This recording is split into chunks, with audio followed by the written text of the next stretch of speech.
આદરણીય નરેન્દ્રભાઈ મોદી સાહેબ આખા દેશને ડિજિટલ તરફ લઈ જાય છે તો આપણું ભગડું કેમ પાછળ રહે મારા બાપ? ડિજિટલ આરતી ઉતારો મોબાઈલના ફ્લેશ લાઇટ ઓન કરી. હા, એ જેના ખિસ્સામાં મોબાઈલ હોય ફ્લેશ લાઇટ વાળો અને ચાલુ ન કરે એને એની માના હમશે ભાઈ. હા, એ દીવડા ઝગમગ ઝગમગ થાય જાય હો,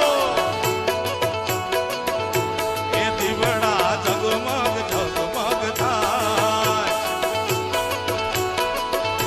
એ આરતી મોગલ માની થાય, આરતી અબુડા મે થાય, દીવડા ઝગમગ ઝગમગ થાય. એ આખું બ્રહ્માંડ આરતી ઉતારે એવું દ્રશ્ય દેખાય છે મારા બાપ.